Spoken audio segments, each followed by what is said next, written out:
Hi, everybody. Good morning.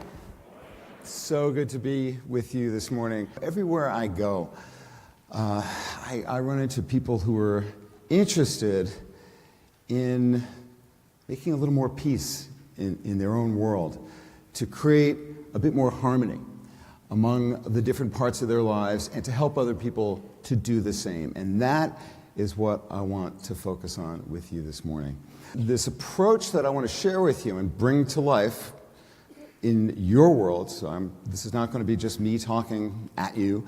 I'm hoping and expecting that you will participate actively in this hour, this discovery, about what it means for you to improve performance in the different parts of your life, to explore that idea, to be open to exploring that idea across the different parts, as Chris said, work, home, community, and self. That's what I'm going to be asking you to think about, and to pursue, to think about how you might be able to, in your real world now, pursue what I call four-way wins, and that is improved performance at work, at home, in the community, and for yourself personally. In this next hour, if I'm successful, each one of you will leave here with a plan that you're super excited about actually implementing, a plan for an experiment that you'll try that's designed to have a positive impact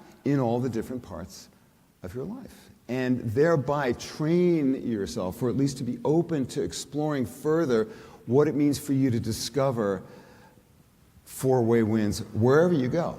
So I'm going to be asking you to put on a different set of lenses, and I'm going to be provoking you with some questions. What my daughter, now 24, she still refers to my questions as annoying questions. So I'll be offering you a couple of those that I hope that you'll be open to exploring with me. How has the world changed, and why do we need to think a little bit differently about what leadership means to us, to you? Other kinds of cultural changes. One of the great benefits of having now been teaching at Wharton since 1984, 3+ decades, is that I've gotten to see a lot of things shift. One of the things that I've been doing since I started was to ask students, do you plan to work in the same company when you graduate as when you retire?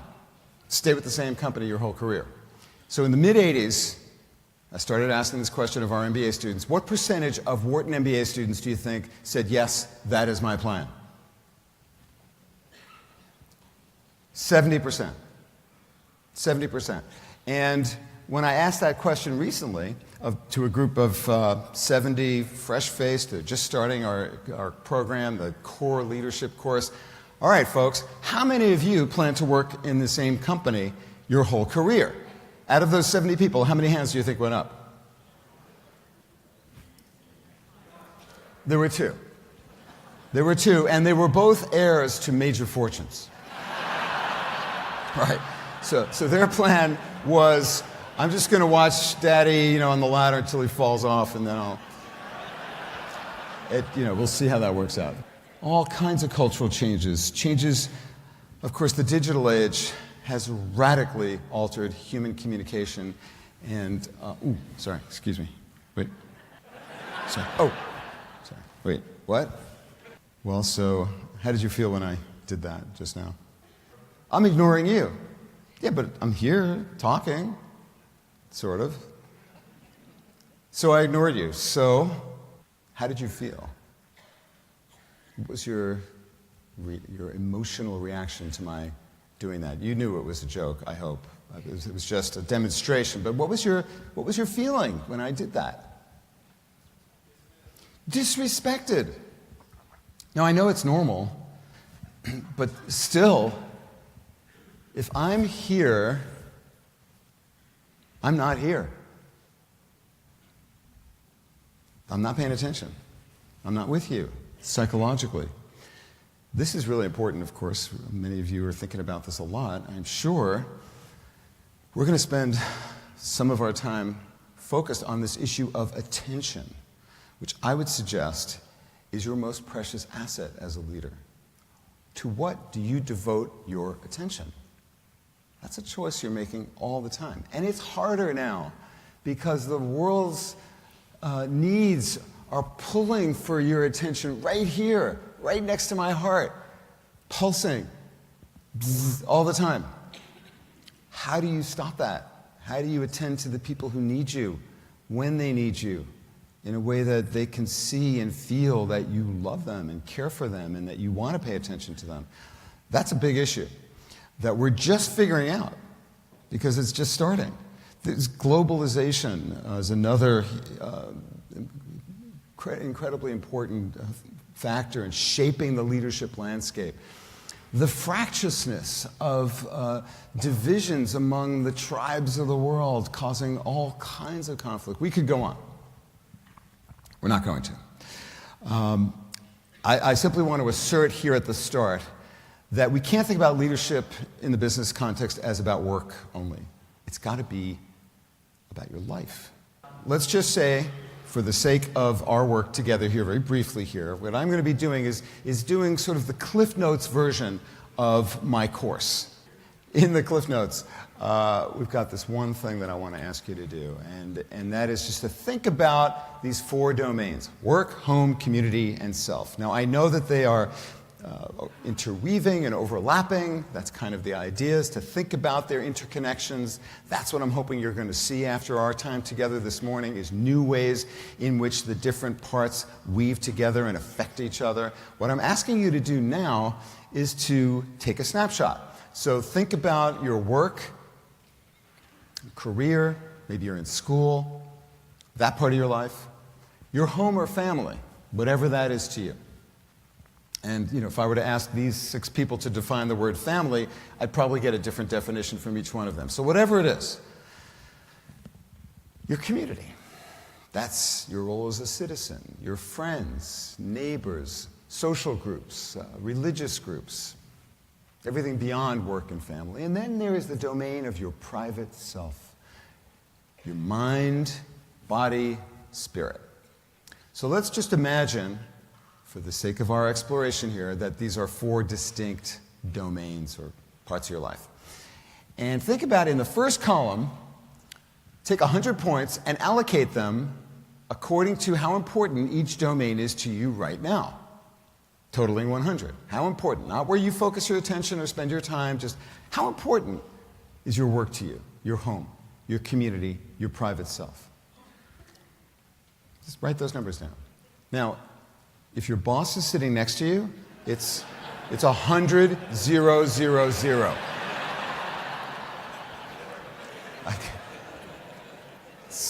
So he just did that. It's whatever it is. Whatever it is. This is for you. You're here for you. To grow. Have a more positive impact on the world. All right, in the second column, let's get back to that issue of attention. Where is your mind during your waking hours? What are you thinking about? What are you focused on? So think of a typical week in your life. And take another 100 points. Maybe it's a typical month. Or just look at a year. Where's your mind? In which domain are you focused in your psychological presence, your attention? In the third column, I'm going to ask you to do just a top-of-mind assessment. How are things going for you?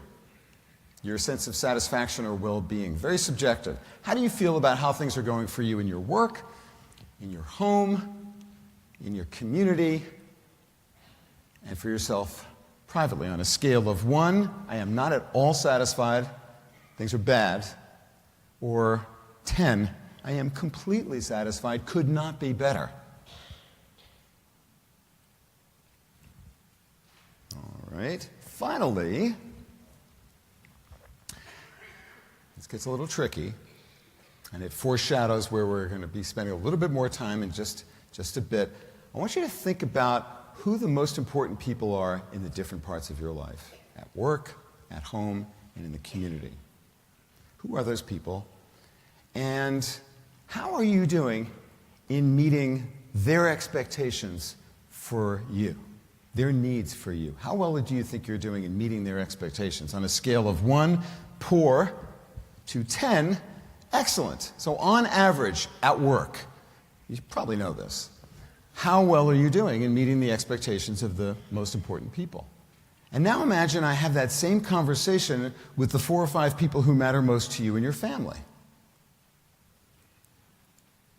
What would they say about how well you're doing in meeting their expectations? And now think about your friends, neighbors, your community, however you want to define that social environment beyond work and family. If I were to talk to some of those people or representatives of some of those groups, what would they tell me about how well you're doing in meeting their expectations? And finally, on average, gross estimate, this is not a fine-grained analysis. As you think about the goals that you have for yourself in the different parts of your life, for yourself now, just you, your intellectual growth, your emotional health, your physical health, spiritual growth, how well are you doing in meeting your own expectations? As leaders, we have to deal with reality. That's where we start. What's real? What's actually happening in my world? What can I have an impact on to make things better for me and for us? That's the question. So this is just one way to look at that reality. One way that I created as a part of the work that came out of the research that we did in the 90s. And then when I went to Ford Motor Company, I took 3 years and served as the head of leadership development at Ford Motor Company. I took a leave from my faculty role, and I was the senior executive responsible for leadership development worldwide at Ford, and that's where we created this program. And then I came back to Wharton, started teaching it there, and then sharing it with people all over the world. And what I hope and expect will start to happen, and this is where we'll spend the rest of our time, is that ideas will start to pop about things that you might try to better align what's important with what you do every day, and thereby improve performance in all the different parts. And that's where we're headed, is for you to design a game plan and a scorecard for how to actually do that. What people often find is that they feel better about themselves because they realize that it's not just me. I'm not the only person wrestling with these challenges. It's not me, it's the world. This is hard. And that indeed, we've taken now tens of thousands of people through this. The full course program it takes months. We're just doing the introduction here. But one of the most important things that people take away, in addition to thinking differently about the freedom that they have, the possibilities for pursuing value in all the different parts. We'll get there in just a moment, how you can do that. They feel better because they realize that it's not just them. And indeed, they have other people with whom they are talking about these issues, and they start to create small communities or just friendships with others who are wrestling with these same questions. And that makes them feel better and more confident about confronting these challenges. And that is of real value. It may seem soft and squishy, but it matters. It makes us more human. What total leadership is it's a systematic but very flexible way of helping you to learn how to create change that is indeed sustainable in your world as a leader. Sustainable because it works not just for you, not just for your business, not just for your family, not just for your community, but for all the different parts. It starts, like any useful, fruitful learning journey, with the question of why you're here. And so I'm glad I'm the first speaker of the day, because I get to ask you that, and hopefully this idea will stick with you. Maybe it'll change, but it's always a good idea to ask yourself about your intention. Like, why? So why are you here? Why are you here today?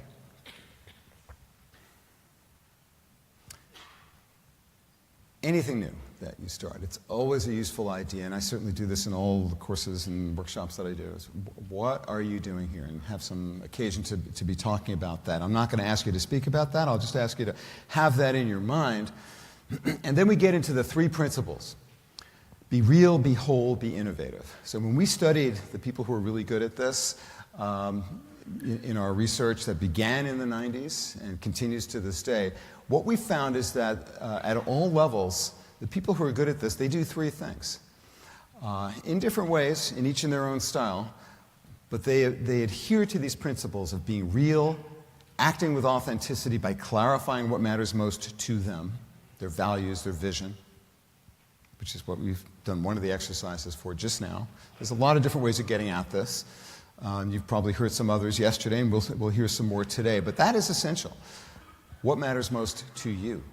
What do you stand for? Where are you going? What's your purpose? The second is to be whole, to recognize and respect the whole person, and to be innovative, to be continually experimenting with different ways of getting things done. And when you do this exercise, it doesn't take long. You start to see your world that surrounds you in the immediate as a live, vibrant social system that you can impact. You can have an influence on it. You can change it. And you can discover where there's compatibility among the different parts. How does what your mother expects of you, how is that consistent with what your clients expect of you, or your friends, yourself? And where's their conflict? And what can you do to create better alignment, greater sense of harmony? Ideas are popping. They start to. When you ask yourself these questions, one of the things that I'll then ask you to think about is there's usually a gap. If you were to rate on a scale of 1 to 10, as you just did a brief estimate of how well you're doing in meeting the expectations of key people, there's usually a gap.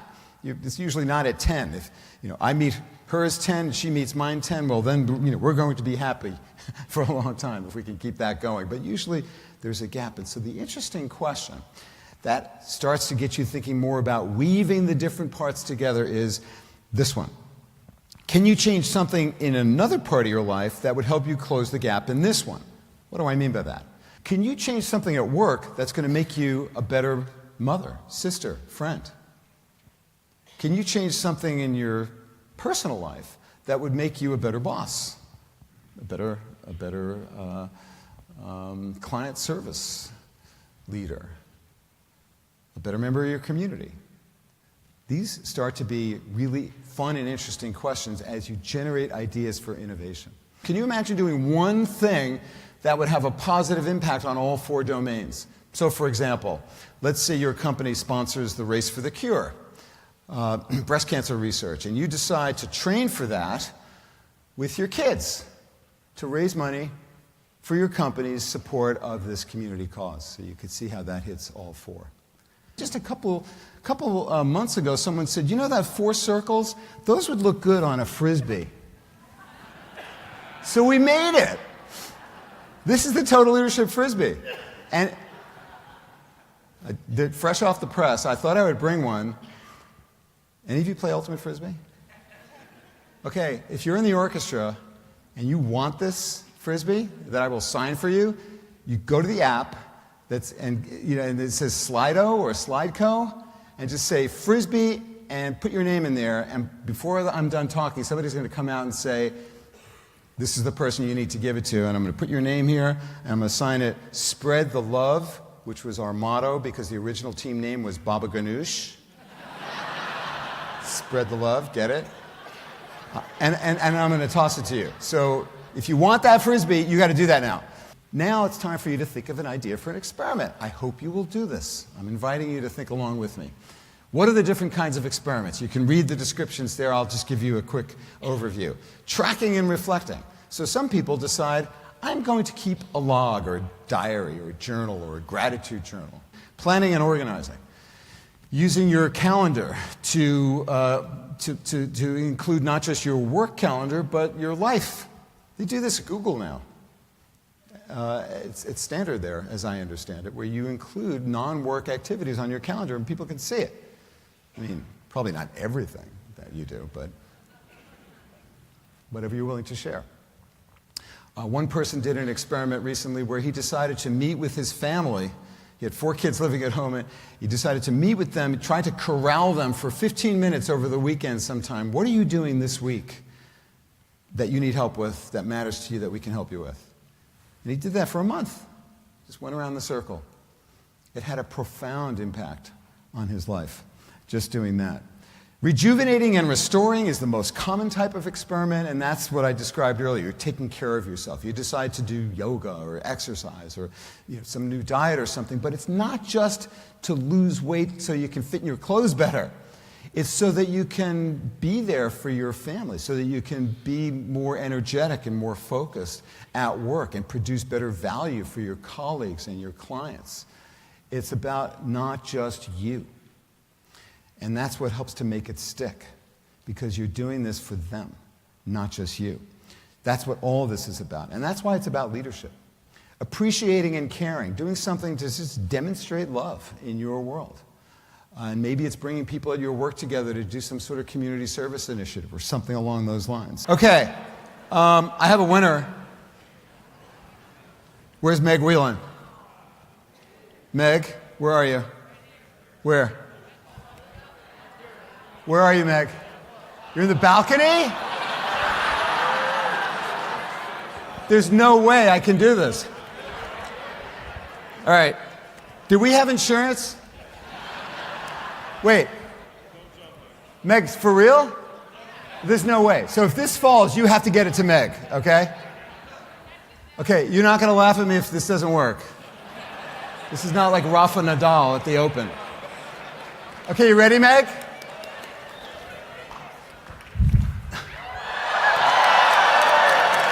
Let's see it, Meg. Woohoo! All right. I'll just tell you very briefly before wrapping up here what we've learned. People start to think differently. They start to see how you don't have to always be trading one for the other. And they start seeing where there is opportunity in their world for pursuing wins in all the different domains. And they don't look over opportunities to capture the value from one part of their lives and bring it to bear on the others. They see how investing in community can help them in their work and professional lives, as Larry and I were just talking about in the great experiment that he came up with. There are all different kinds of ways of seeing how who you are as a soccer coach helps you as a manager, or as a friend, as a father, for yourself personally. You start to see ways of capturing value and creating a little bit more peace, a little more harmony. Now, this is how most people think about work-life balance. Bad word. When I started the Work-Life Integration Project in 1991 at the Wharton School, the first of its kind in any business school, we called it the Integration Project because we wanted to get people not thinking about balance so much, but integration, harmony, fit, words that don't connote this trade-off. Because when you think about balance, here's the metaphor, right? Work, going great, more money, more power, more problems, right? You're doing great here, more challenge, more opportunity, more growth, but what's happening here in the other part of your life? That's the balance metaphor. That's what it does to you. That's why everybody, you talk about a work-life balance program in your company, executives, their eyes just roll back in their heads like, ugh, this is one more thing that they want from me. And I am strapped, I have no resources, and they want more. Because it matters what people are coming to you with. You ask them to figure out how it's going to be good for us, they'll find a way to figure that out. They may have to adjust their thinking, but they will. So that's why I prefer the metaphor, to get back to your very important question, of the jazz quartet. The jazz quartet, you've got these 4 different instruments, and sometimes you only hear the trumpet soloing. Sometimes it's just the bass and the drums. The others are resting. That's the musical term, rest. But they're highly responsive. If you've ever watched a jazz quartet, a great jazz quartet, the drummer is watching the other 3 players very carefully while trying to keep the rhythm and doing all the inventive things that he's doing. They're responsive to each other, and they've got a theme that they're trying to develop over the course of time. And that's how I like to think about the integration of work and the rest of life. Over the course of your life, you're trying to bring harmony, like a great jazz quartet. People start to see a greater sense of purpose in what they do. They feel more connected, and more hopeful and optimistic because they see how there's opportunity, there's room for making things better, and the results that they see are in both. So it's not about either or, it's and, because that's what you're pursuing. So we actually did a study looking at what you just did of about 300 business professionals over the course of 4 months of doing the dialogues and experiments. We asked them before the fact, just like you, and then after the fact, to rate their importance, attention, satisfaction, and performance. And what we saw before and after, you compare those numbers, what do you see in terms of importance ratings? What do you see? Same, hasn't changed. So your values over a 4 or 5 month period don't change. This is not a cult, there's no drugs, there's no surgery here. This is like you are who you are for that 4 month period. But now let's look at the attention shift. What do you see here? What happens? Better alignment, right? And how does that occur? A little bit less time focused on work. What? Is this what they're teaching at Wharton now? Less attention to work? Are you kidding me? Well, yes. Why? Because we see gains in satisfaction across the board, which dissipate a little bit over time, but they do remain. We're studying now the longer-term impact. And we also see positive changes at work, despite the reduced attention to work. That's a paradox, isn't it? How would you explain that, assuming these data are valid and reliable? How would you explain the fact that with less attention to work, you're performing better in meeting the expectations of people at work? Better productivity, what else? You're happier, and that spills over. You feel more inspired. You're also less distracted because you're caring for the other parts of your life, and you're more focused on the things that really matter. It's not that complicated, and yet it is uncommon for people to think that way. I hope that you will start to think more in this way about what it means for you to have a better leader, to have a better life by being a better leader, and to be a better leader by having a richer life. That's the idea here. For you to be creating sustainable change to improve performance in all the different parts of your life, and to pursue these four-way wins, and perhaps more importantly, help other people to do the same. These are the principles that I hope that you'll start to practice or just to think about, and how you can bring them into your own world, to be real, to be whole, to be innovative. You can get better at this. And continually reflecting on, well, what am I learning about this? As you just get better and better, you practice this. This is what the great ones do. And in fact, a few years after I wrote this book, in just 30 seconds and we'll be done here, people kept asking me, well, this sounds great, and you can teach your executive MBA students and companies you can go, but what about in the real world, people of real significance? They don't live like this. Not true. You, of course, know people who have sacrificed everything at the altar of business success. But there are far more who demonstrate the opposite.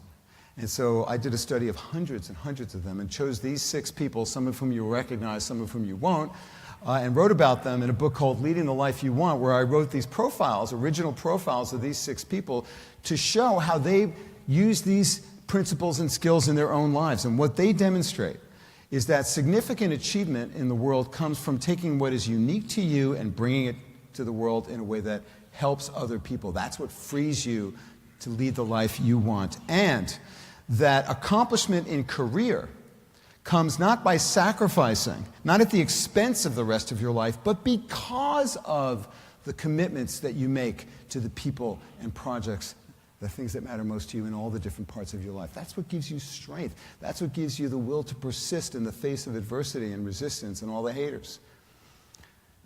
That's where they get the strength from. And the really good news is that anyone can cultivate these skills. There's a free course on Coursera now that describes this, which you may want to check out. Thank you so much for your attention here this morning. I hope you have a great day. I really appreciate your listening. Thank you.